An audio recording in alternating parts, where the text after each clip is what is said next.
네, 시간이 되었으므로 자리에서 일어나셔서 2021년 10월 3일 오순절 후 19번째 주일 예배를 하나님께 드리도록 하겠습니다. 찬송은 참 언제나 들어도 너무 은혜가 되는 것 같아요. 여러분도 이 가을에 집에서 찬송을 많이 부르시는 그런 성도들이 되시기 바랍니다. 오늘 그 말씀은 요한일서 1장 5절에서 10절 여자 성도님들이 합독하신 그 말씀을 중심으로 참빛, 진리, 생명이신 예수 그리스도라는 제목으로 하나님의 말씀을 전하도록 하겠습니다. 요즘 시어머니는 그렇지 않은데 이런 말이 있어요. 시어머니가 봄 햇살에는 며느리 내보내고 가을 햇살에는 딸 내보낸다, 이런 속담이 있죠.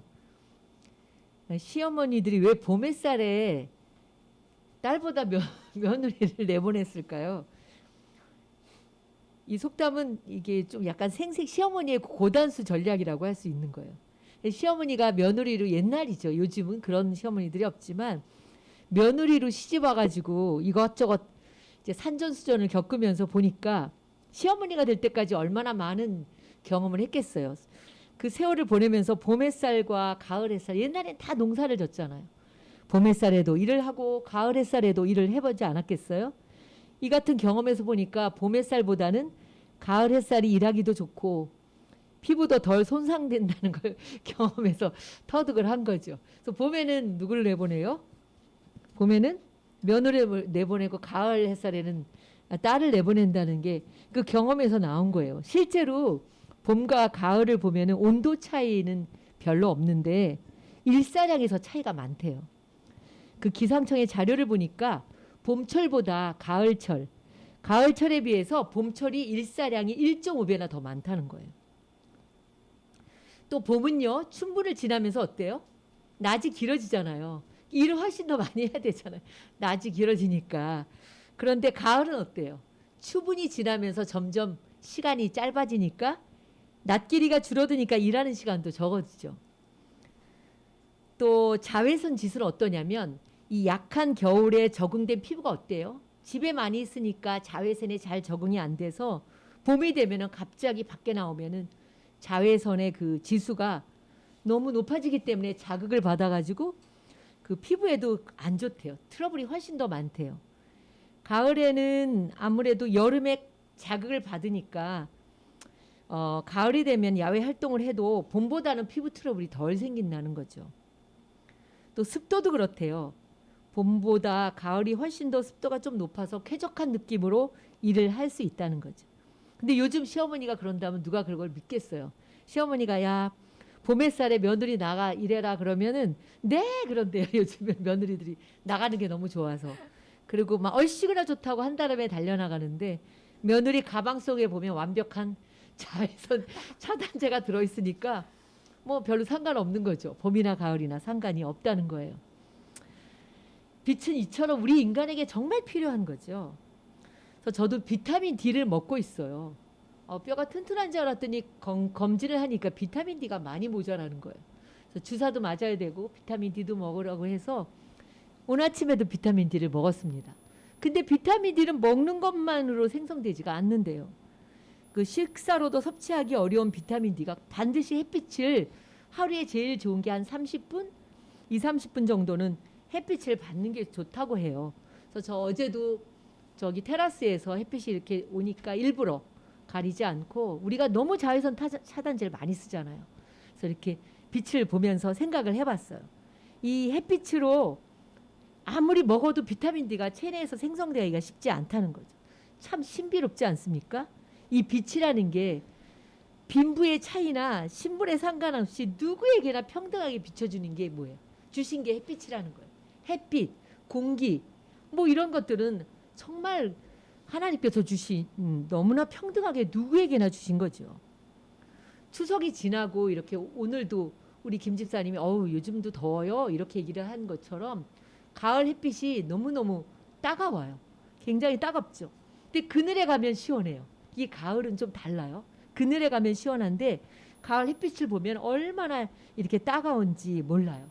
그러나 여러분이 빛을 많이 받아야 돼요. 성경에 보면 하나님이 가장 먼저 창조하신 게 뭐예요? 빛이죠. 빛입니다.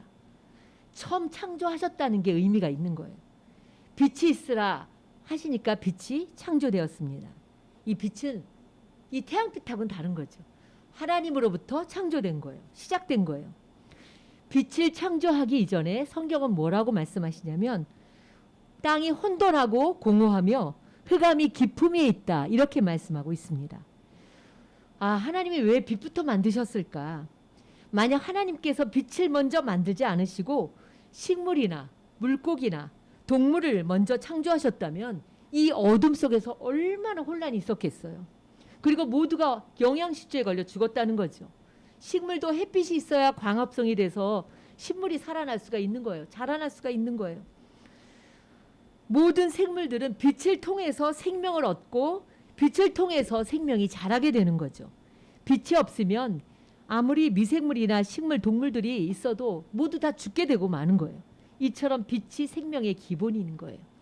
그래서 하나님께서 빛을 제일 먼저 창조하시고 그 다음에 순차적으로 이렇게 만드신 걸 보면 야, 너무나 하나님의 그 어떤 창조의 그 신비, 그 섭리가 참 너무나 이렇게 느껴지는 거죠. 그 빛과는 다르지만 우리의 햇빛이죠. 우리는 햇빛이 굉장히 우리에게 의사의 역할을 해요. 훌륭한 의사예요, 여러분. 햇빛이 옛날에는 다 처단하고 살았지만 그렇지 않아요. 햇빛이 살균제 역할을 하잖아요. 옛날에 제가 시골에서 살 때 보면 우리 어머니가 아침만 되면 이불 갖다 놓으려고 맨날 이불 갖다 놓으라고 너무 이불 왜 갖다 이불 햇빛만 내리쬐면 태양빛이 내리쬐면 뭐예요? 살균을 하잖아요. 이불이 살균을 하고 모든 그 더러운 것들이 이게 살균되는 것이죠. 또 햇빛은 치료제도 돼요. 뭐 여러 가지 치료제가 많죠. 피부병 중에서도 햇빛을 받아야 피부가 좋아지는 그런 피부병도 있고 또 가장 햇빛이 좋은 치료제가 뭐냐면 여러분 우울증 있죠? 우울증에 걸리면 햇빛을 받고 산보를 하는 것이 굉장한 치료가 됩니다. 이게 햇빛이 우리에게 굉장히 훌륭한 치료제면서 의사이기도 한 거죠. 그런데요, 이 원리가 영적인 세계에도 그대로 적용이 된다는 거예요. 마태복음 4장 16절에 보면 흑암에 앉은 백성이 큰 빛을 보았고 사망의 땅과 그늘에 앉은 자들에게 빛이 비추었도다. 이런 말씀이 나옵니다. 이 말씀이 그대로 이사야에 보면 9장 2절에 나오는 그 예수님의 탄생과 공생애를 바로 이사야에서 예언한 9장 2절에서 예언한 이 말씀이 마태복음에 와서 그대로 성취가 되는 거예요.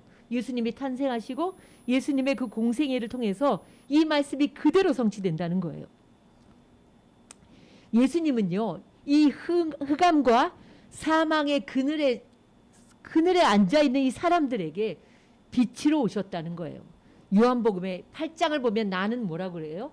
세상에 빛이라고 말씀하시잖아요. 빛으로 오신 거예요. 사랑하는 성도 여러분, 우리가 정신적으로나 영적으로 이 어둠에 잡혀있는 사람들이 있어요. 정말 그 사람들에겐 빛이 필요한 거예요. 마음이 너무 우울하다, 어둡다, 죽고 싶다, 비관적이다, 희망이 없다 이렇게 생각할 때 다른 방법이 없어요. 약을 먹는다, 뭐 무슨 치료를 받는다, 운동을 한다, 조금은 도움이 되죠.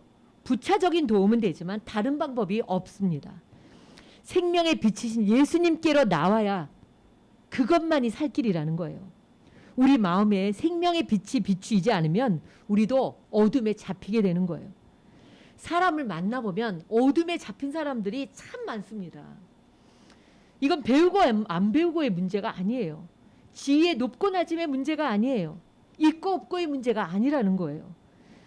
그 사람의 마음의 어둠을 누가 해결해 줄 수 있겠습니까? 부모도 해결해 줄 수가 없어요. 절대로 사람이 의사가 해결해 줄 수 없습니다. 빛이신 예수님께로 나와야 사는 거예요. 코로나로 인해서 모든 것이 변하고 있습니다. 너무 많이 변하죠. 그래서 어떤 사람들은 10년 후에 올 일들이 이제 다 앞당겨 왔다 이렇게 얘기를 하고 있어요. 제가 어제 뉴스를 보다가 메타버스의 시대가 도래했다 뭐 이런 얘기를 하더라고요.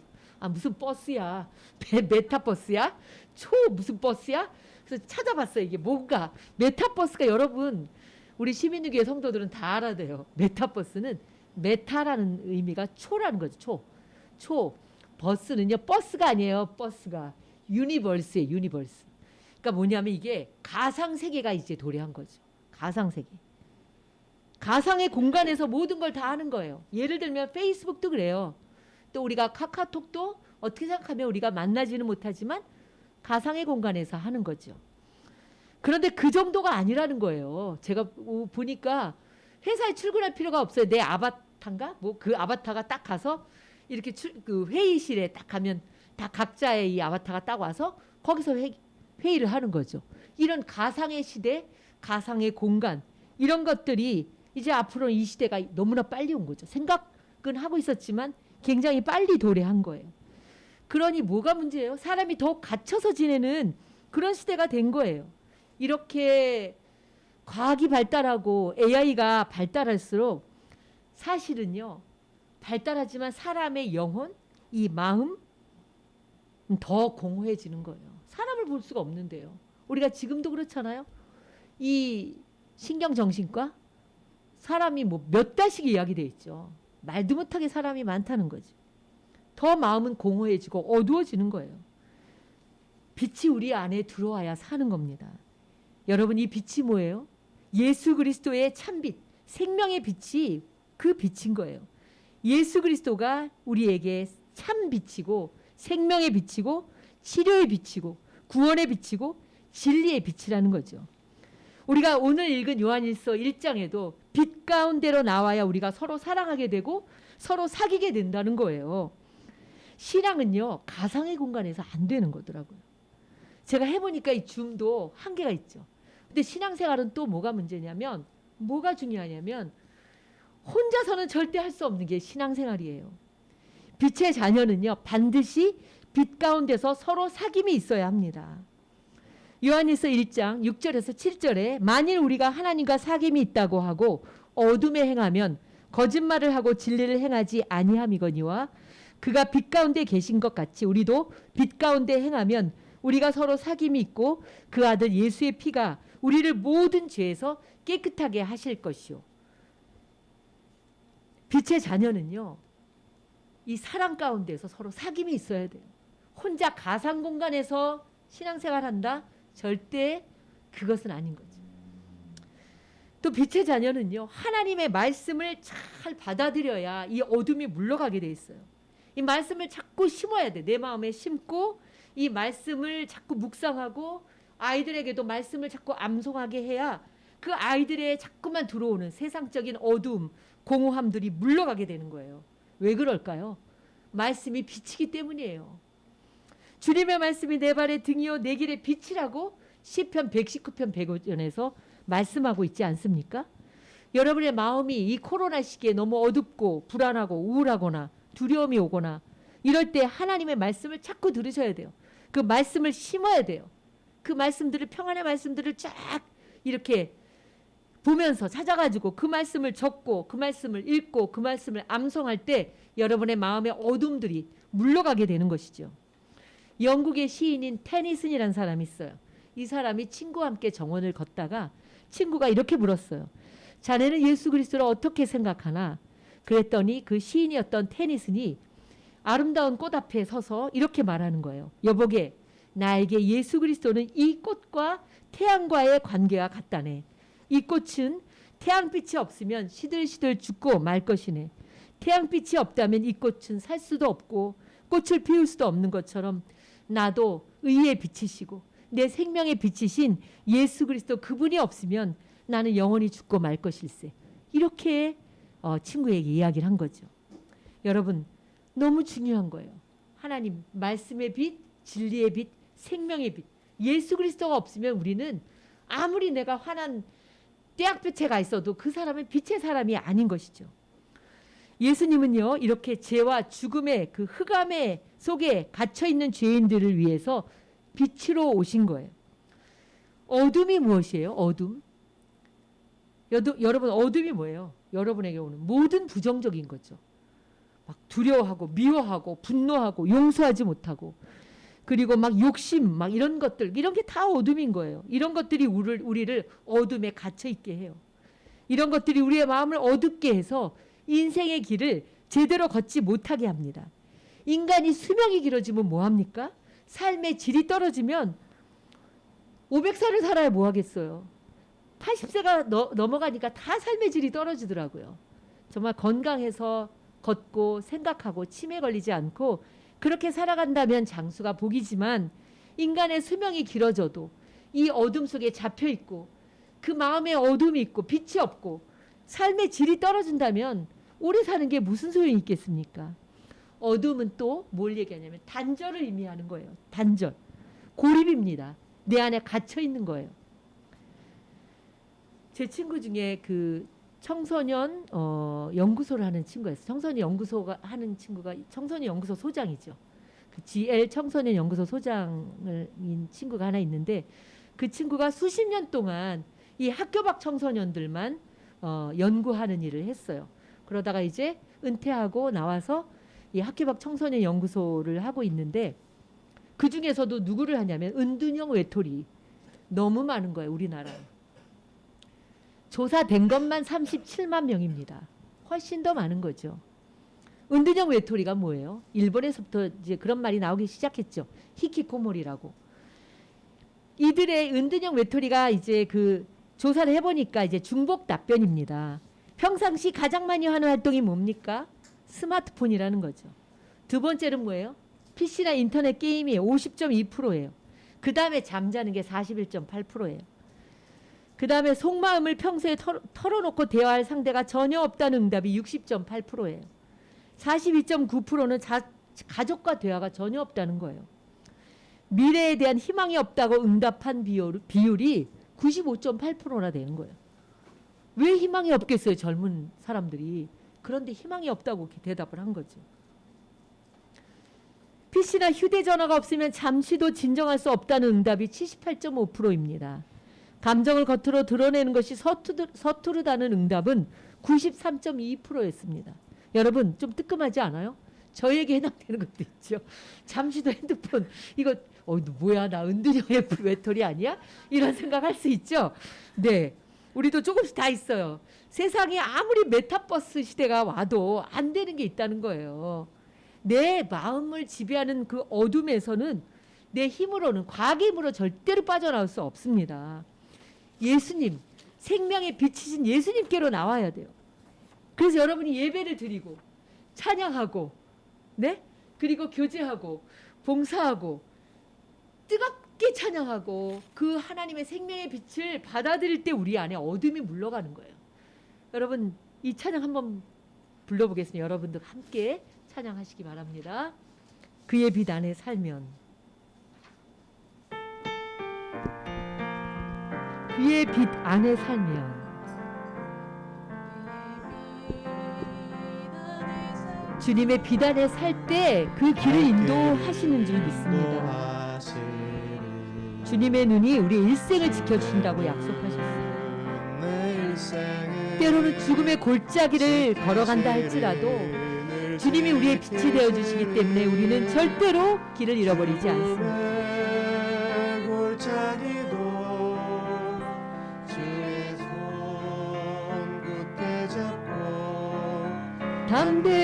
담대하게 나아가면 밝은 아침 보게 되리.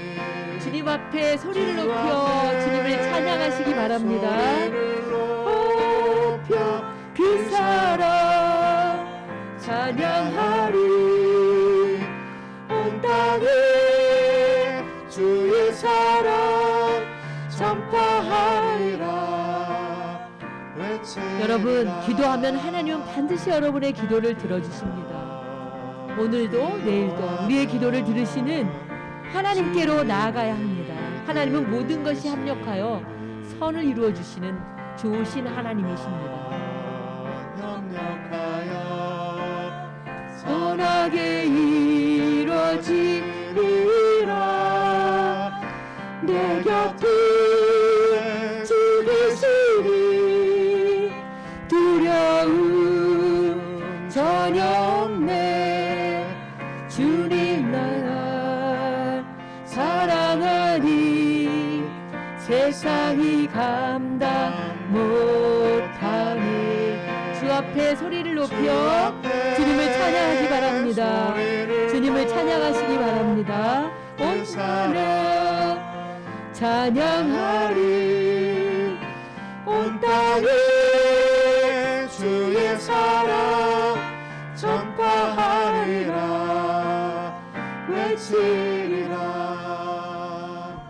여러분, 우리가 코로나가 이렇게 감염되는, 전파되는 것을 보면서 뭘 깨달았냐면, 아, 우리가 정말 주님의 사랑을 이렇게 온 세상에 전파하고 주님의 복음을 전파하는 일에 우리가 정말 힘을 다하지 못했구나라는 생각을 하게 되는 거죠.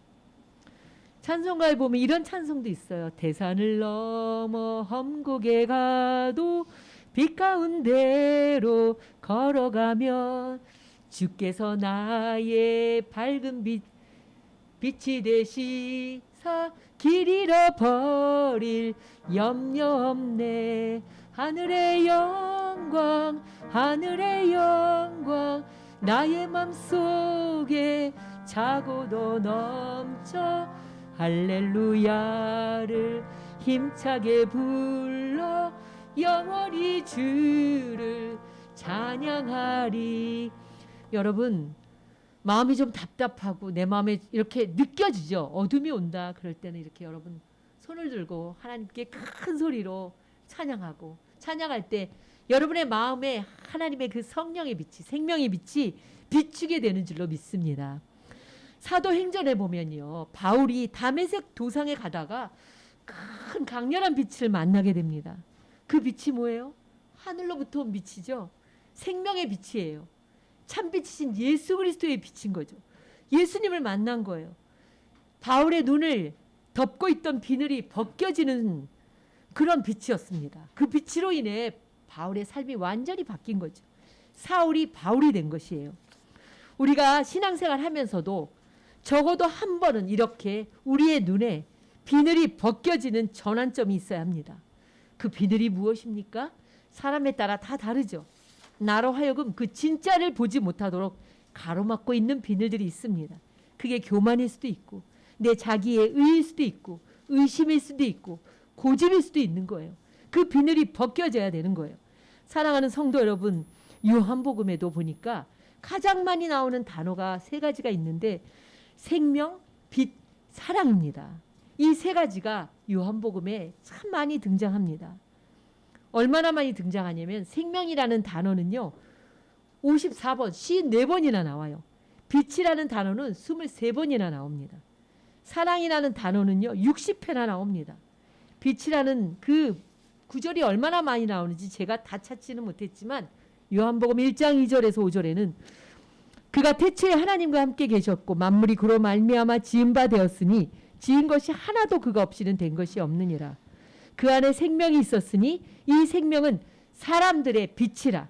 빛이 어둠에 비치되 어둠이 깨닫지 못하더라. 이런 말씀이 나오고 있습니다. 요한복음 8장 12절에는 예수께서 또 말씀하여 이르시되 나는 세상의 빛이니 나를 따르는 자는 어둠에 다니지 아니하고 생명의 빛을 얻으리라. 아멘입니다. 요한복음 3장 19절에서 21절에는 곧 빛이 세상에 왔으되 사람들이 자기 행위가 악함으로 빛보다 어둠을 더 사랑한 것이니라. 악을 행하는 자마다 빛을 미워하여 빛으로 오지 아니하나니 이는 그 행위가 드러날까 하며 진리를 따르는 자는 빛으로 오나니 이는 그 행위가 하나님 안에서 행한 것임을 나타내려 함이라 하시니라. 요한복음 11장 10절에는 밤에 다니면 빛이 그 사람 안에 없는 고로 실족하느니라. 요한복음 12장 46절에는 나는 세상의 빛으로 왔나니 물은 나를 믿는 자로 어둠에 거하지 않게 하려 함이로라. 너무나 많은 말씀들이 있습니다. 예수 그리스도는 바로 생명, 빛, 그리고 사랑이십니다. 이 빛이 내 마음에 비춰지면요 삶이 달라져요. 내 안에 그 생명이 막 살아나는 거예요. 소생하는 거예요. 이전에 의미 없고 무가치한 인생이 의미 있고 가치 있는 삶으로 변화되어지는 거죠.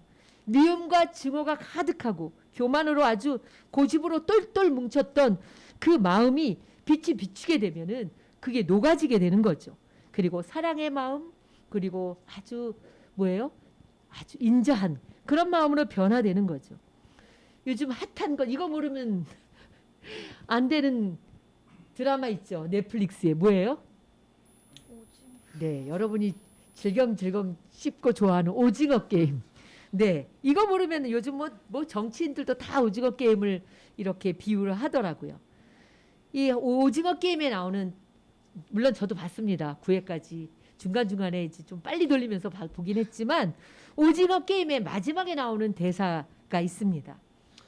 부자 그 할아버지가 주인공한테 이렇게 물어보죠. 자네 돈이 하나도 없는 사람과 돈이 너무 많은 사람의 공통점이 뭔 줄 아나? 이렇게 물어봐요.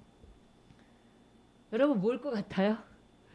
네, 사는 게 재미가 없다는 거야. 이게 답이에요. 사는 게 재미가 없다는 거예요. 돈이 없는 사람, 하나도 없는 사람도 사는 게 재미가 없고 돈이 너무 많은 사람도 사는 게 재미가 없다는 거죠. 그러니까 너무 돈이 많으면 사는 게 어느 정도까지 재밌겠죠. 그러나 뭐 재미라는 게 뭐 뻔하잖아요. 재미가 없으니까 그 다음에 뭐예요? 어둠의 일을 계속 더 하는 거예요. 결국 그 사람을 파멸에 이르게 하는 거죠. 여러분 복권 탄 사람 치고 행복한 사람 하나도 없잖아요. 왜 그럴까요? 갑자기 돈이 많아지면 이 사람 주체를 못 하는 거죠. 그 사람을 파멸에 이르게 한다는 거예요. 바울은요, 예수 그리스도의 환한 빛을 받은 후에 이 인생이 완전히 바뀌어버린 거예요. 그래서 복음을 전하면서 얼마나 많은 고난을 당했지만 그러나 로마서에 보면 기가 막히게 바울이 고백하고 있습니다. 현재의 고난은 장차 우리에게 나타날 영광과 좋게 비교할 수 없도다. 로마서 8장 18절인가요? 거기 보면 그가 그렇게 고백을 하는 거예요. 앞으로 나타날 영광과는 좋게 비교할 수 없다는 것이죠. 사랑하는 성도 여러분, 생명의 빛, 그리스도의 빛, 예수 그리스도의 이 사랑의 빛이 여러분 안에 들어오면 삶이 가치 있는 인생으로 변화되게 됩니다. 아무리 초라한 사람도요, 예수 그리스도의 생명의 빛이 들어오면요, 멋진 인생이 돼요. 이 빛이라는 건 인생이 돼서 인생의 길을 갈 때 진정한 의미와 가치를 드러나게 하는 거예요. 빛을 잃으면 가치를 모르게 돼요. 그래서 아무리 남루해도요, 아무 걸 입고 다녀도 이 생명의 빛이 내 안에 들어오면 그 겉의 가치가 그렇게 크게 느껴지지 않아요. 그 속사람이 가치가 있는 인생이 되는 게 중요한 거예요. 겉으로 자꾸만 꾸며야 꾸민들 뭐 하겠어요. 겉으로 뭔가 많은 것을 뭐 한두 개는 가질 수 있지. 그게 뭔들 그게 그 사람을 가치 있게 만드냐는 거죠. 우리가 속사람이 가치가 있게 되고 내 내면이 하나님의 빛으로 말미암아 예수 그리스도 빛으로 말미암아 내 안이 내면이 가치 있는 의미 있는 인생으로 바뀌게 되면요. 겉이 그렇게 중요하지 않아요. 그리스도의 밝은 빛을 받은 사람들은 다 그렇다는 거죠. 그리고 뭐예요? 이 빛을 받은 사람들은 이제 하나님의 영광을 위해 그리고 내가 뭔가 의미 있는 일을 위해서 보람되게 살아가는 것이죠. 자기만을 위해 살아가는 게 아니에요. 자기 안에 갇혀서 내 가족, 나만 이렇게 생각하고 살아가는 그런 사람은 아직 예수 그리스도의 빛이 그 안에 비추이지 않은 것이죠. 여러분 산의 아름다움을 언제 확인할 수 있어요? 제가 며칠 전에 양평을 이렇게 가다 보니까 뭐 산들이 얼마나 예쁜지 아주 우리나라 산들은 참 아담하면서도 굉장히 예뻐요. 이렇게 아주 뾰족뾰족 이렇게 있는 산들이 너무너무 아름다운 거예요. 거기다가 이렇게 가을이 되면 산들이 얼마나 예쁜지 알 수 없어요. 여러분 나중에 시간이 되면 남한산성이나 이런 데 가보세요. 여기 좀 가깝죠. 너무너무 아름다워. 마치 카페트를 깔아놓은 것처럼 울긋불긋 산들이 참 아름답습니다. 그러나 그것도요. 빛이 있을 때 그런 거죠. 어두컴컴해지면 그 아름답던 산들도요. 무서워요. 근데 여러분 그러면 낮에 그렇게 아름답던 산이 밤이 돼서 무서우면 산이 변해서 그렇습니까? 산은 그대로 있어요. 다만 빛이 있고 없고의 차이라는 거죠. 이처럼 예수 그리스도의 빛 가운데 살아가는 인생은 모든 것이 언제 어디서나 아름답게 보이는 거예요. 왜냐하면 그 안에 빛이 비추어 있기 때문에 모든 것이 아름답게 보이는 거예요. 그러나 그리스도의 그 빛이 없으면 아무리 좋은 거를 수백억을 갖다 줘도 그것이 돈이 더 있고 더 있고 더 있고 싶은 거죠. 그렇죠? 모든 것이 부정적인 거예요. 감사가 없어요. 있으면 있는 대로 불평인 거죠. 없으면 그런데 빛이 그리스도의 빛이 비추이면 없어도 감사한 거죠. 걱정과 근심과 염려를 가득 차게 되는 거예요. 이 마음에 어둠이 잡히게 되면요. 어떻게 이렇게 다 부정적인지 결국은 그래서 사망과 파멸에 이르게 되는 거예요.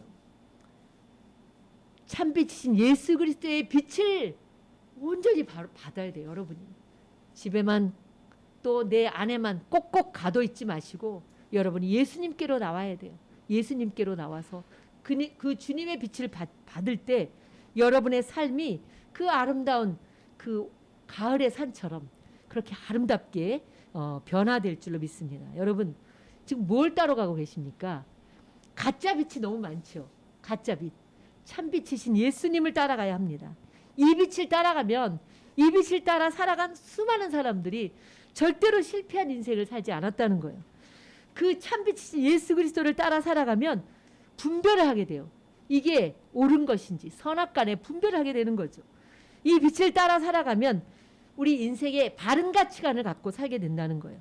이 빛을 따라 살아가면 예수 그리스도를 닮은 아름다운 영혼을 지니게 됩니다. 이 빛을 따라 살아가면 결국은 우리가 영원한 생명에 이르게 되는 거예요. 빛으로 오신 예수 그리스도를 믿고 그리고 그분을 사랑하며 그분의 뜻을 따라 순종하며 살아갈 때 우리가 결코 후회함이 없는 정말 가치 있는 인생이 되도록 주님께서 이끌어 주실 줄 믿습니다. 네, 기도하시겠습니다. 이 땅에 참빛으로 오신 예수님, 이 세상엔 우리를 현혹하고 유혹하는 너무나 많은 가짜 빛이 있습니다. 그러나 오늘도 하나님 참빛이시며 진리의 빛이시고 생명의 빛이신 예수 그리스도를 따라가는 우리 인생이 되도록 우리를 이끌어 주시옵소서. 예수님의 이름으로 기도드립니다. 아멘.